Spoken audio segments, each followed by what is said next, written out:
Welcome to flavours of நெல்லை. இன்றைக்கி என்னோட கிச்சனில் தைப்பொங்கல் ஸ்பெஷலாக சக்கரை பொங்கல் எப்படி செய்கிறதுன்னு பார்க்கலாங்க. அதாவது பானை அல்லது உருளியில் எந்த அளவுக்கு அரிசிக்கு எந்த அளவுக்கு தண்ணி சேர்க்கணும், எந்த அளவுக்கு சக்கரை சேர்க்கணும் அப்படிங்கிறத டீட்டெயிலாக சொல்லியிருக்கேன். இது நிறைய பேருக்கு தெரிஞ்ச ரெசிபியாக இருந்தால் கூட பிகினர்ஸ்க்கு வந்து இந்த வீடியோ யூஸ்ஃபுல்லாக இருக்கும். வாங்க அது எப்படி செய்கிறதுன்னு பார்க்கலாம். சக்கரை பொங்கல் செய்கிறதுக்காக நான் இன்றைக்கி 1 கப் அளவுக்கு பச்சரிசி எடுத்திருக்கேன்.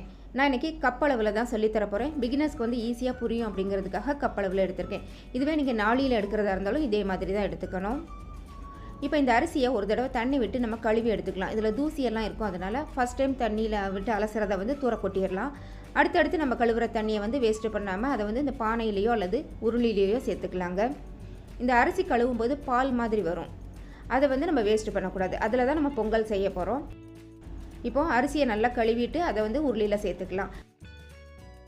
1 கப் அரிசிக்கு 5.5 கப் தண்ணி வைங்க, அது சரியாக இருக்கும். அரிசி எதில் எடுக்கிறீங்களோ அதில் 5.5 கப் அளவுக்கு தண்ணி எடுங்க, அது கரெக்டாக இருக்குங்க. அரிசி கழுவுன தண்ணியெல்லாம் சேர்த்ததுக்கப்புறமா அது நல்லா கொதிக்கட்டும். ஸ்டவ் வந்து ஹை ஃப்ளேமில் வச்சுருங்க, அப்போ தான் சீக்கிரமாக கொதிக்கும். அந்த நேரத்தில் நம்ம வெல்லத்தை தட்டி எடுத்துக்கலாம். நான் இன்றைக்கி அச்சு வெல்லம் தான் எடுத்திருக்கேன். இது வந்து தூசி எதுவுமே இருக்காது, சுத்தமாக இருக்கும். அதனால் அச்சு வெல்லம் தான் நான் இதில் சேர்ப்பேன். 1 கப் அரிசிக்கு 2 கப் அச்சு வெல்லம் வந்து கரெக்டாக இருக்குங்க. இந்த வெல்லத்தை முழுசாக அப்படியே போட்டோம் அப்படின்னா அது கரையாது, அதனால் இந்த மாதிரி தட்டி உடச்சி எடுத்து வச்சுக்கலாம். இப்போ தண்ணி நல்லா கொதிச்சிருச்சு. இப்போ அரிசியை வந்து இதில் சேர்த்துக்கலாங்க.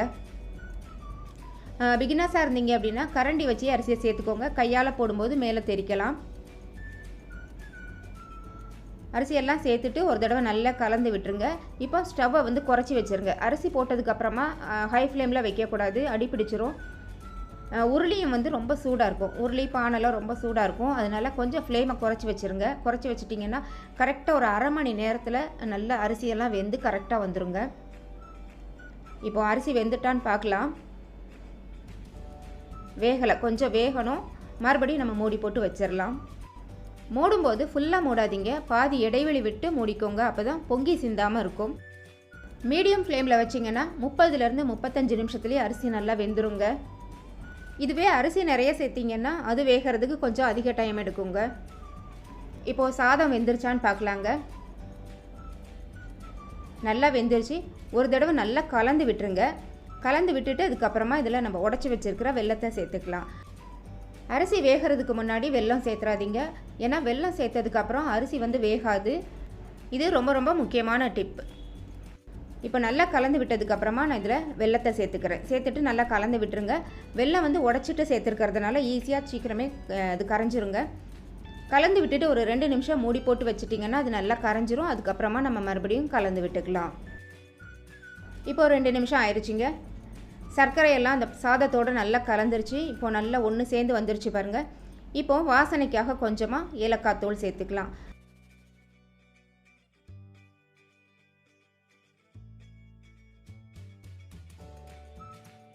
ஏலக்காய் தூள் சேர்த்துட்டு நல்லா கலந்து விட்டதுக்கப்புறமா ஒரு 3-4 டேபிள் ஸ்பூன் நெய் வந்து இதில் சேர்த்துக்கோங்க. இந்த ஸ்டேஜில் நெய் சேர்க்கறதுனால அந்த பொங்கலோட நல்லா கலந்து ஒரு நல்ல வாசனை கிடைக்குங்க. அது மாதிரி டேஸ்ட்டும் நல்லாயிருக்கும்.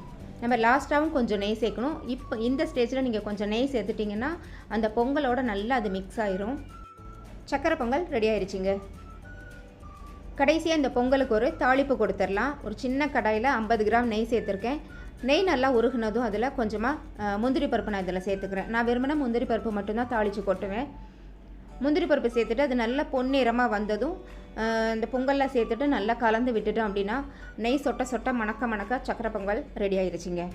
பொங்கல் அன்னைக்கு எங்கள் ஊர்லெலாம் பார்த்திங்கன்னா வாசலில் மண்ணடுப்பு செஞ்சு அந்த மண்ணடுப்பை நல்லா அலங்காரம் பண்ணி பனை ஓலை எரித்து பானையில் தான் பொங்கல் வைப்போம். காலையில் 4:30 மணிக்கு பொங்கல் வைக்க ஆரம்பித்தோம் அப்படின்னா சூரியன் உதிக்கும் போது பொங்கல் வச்சு முடித்து பூஜையும் பண்ணிடுவோங்க.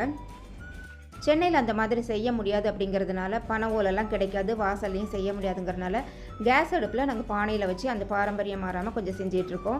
நான் இன்றைக்கி உங்களுக்கு உருளியில் செஞ்சு காட்டியிருக்கிறேன். நான் செஞ்சு காட்ட இந்த பொங்கல் வந்து உங்களுக்கு பிடிச்சிருந்ததுன்னா மறக்காமல் என்னோடய சேனலை சப்ஸ்கிரைப் பண்ணி சப்போர்ட் பண்ணுங்கள். நீங்கள் எந்த மாதிரி பொங்கல் செய்வீங்க அப்படிங்கிறதையும் கமெண்ட் பாக்ஸில் பதிவு பண்ணுங்கள். என்னோடய வீடியோ பார்த்து சப்போர்ட் பண்ணுற எல்லாருக்கும் ரொம்ப நன்றிங்க. எல்லாருக்கும் இனிய பொங்கல் நல்வாழ்த்துக்கள்.